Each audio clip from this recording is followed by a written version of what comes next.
Rekening nganggur 3 bulan diblokir pemerintah. Tanah nganggur 2 tahun disita pemerintah.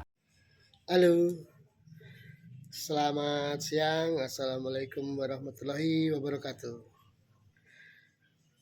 Mendengar, melihat berita yang ada di seluruh Indonesia.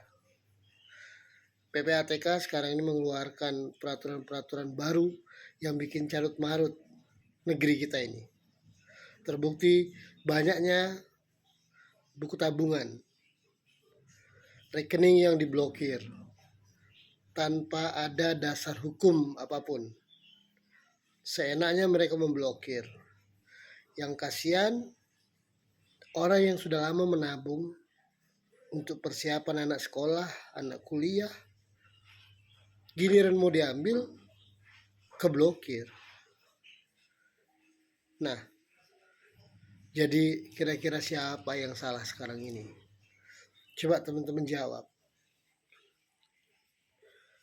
Kasihan mereka para petani yang ngumpulin duit yang rencananya untuk biaya kehidupan, untuk biaya sekolah anaknya, kuliah anaknya. Bertahun-tahun mereka yang nabung, pas giliran mau diambil untuk biaya hidupnya, untuk biaya kuliah anaknya, terblokir. Inilah peraturan yang unik, peraturan yang carut marut menurut saya. Karena dasar hukumnya apa mereka memblokir? Kalau di situ ada tindak pidana silakan. Terus bagaimana rekening-rekening yang dipakai oleh koruptor? Aturan mereka itu yang harusnya diblokir. Jangan adanya rekening gendut para pejabat. Itu harusnya diblokir. Bukan punya masyarakat kecil. Jangan tebang pilihlah peraturan itu.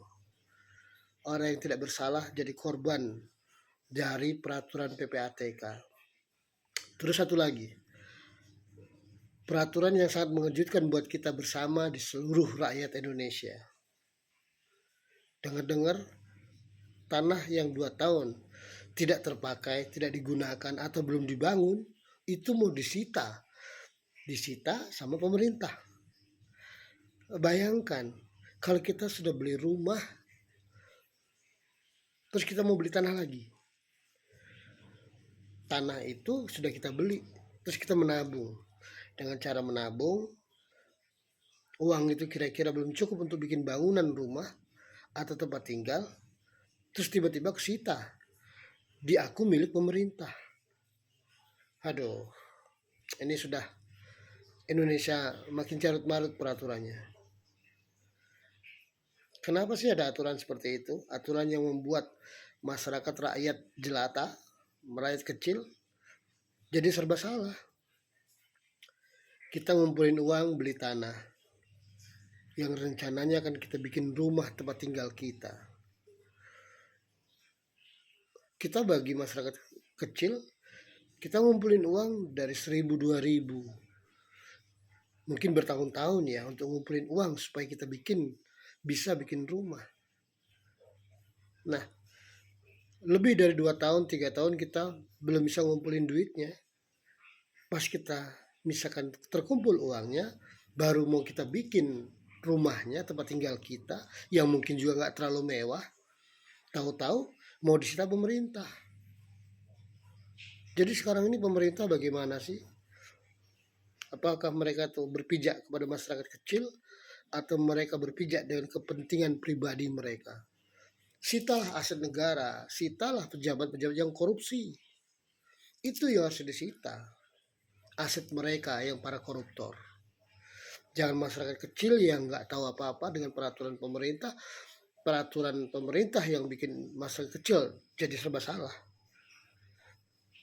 Masyarakat kecil ini nggak ada loh yang bersifat korupsi aneh-aneh, yang biasa aneh-aneh, dan yang biasa korupsi pejabat. Kalau masyarakat apa yang dikorupsi? Untuk makan aja susah, gitu loh. Yang punya kesempatan untuk korupsi adalah pejabat publik, oknum ya, seperti itu.